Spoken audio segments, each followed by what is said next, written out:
Welcome to Excel Intuition's Isblank Example 1 video. Suzanne here.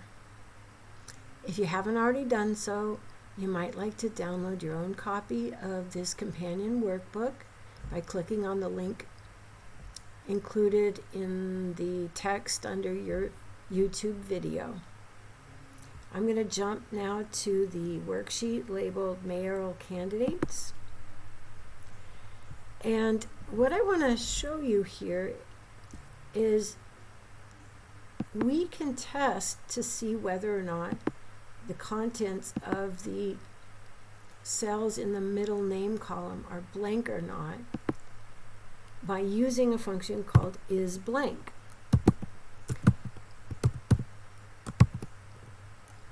Isblank with an argument pointing to a particular cell location results in a value of true or false, depending on whether the cell referenced is empty.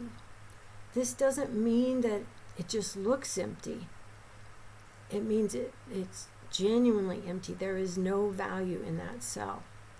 Now watch what happens if I click in this cell and I insert a space.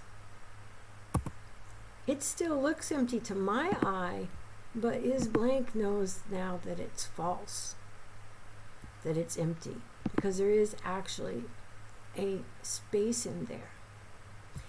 And I can actually find out how many spaces if I then use the len function and ask for the length there. That'll tell me how many characters are in that cell, even though I can't see anything. There's one character, in this case, one space. Thank you.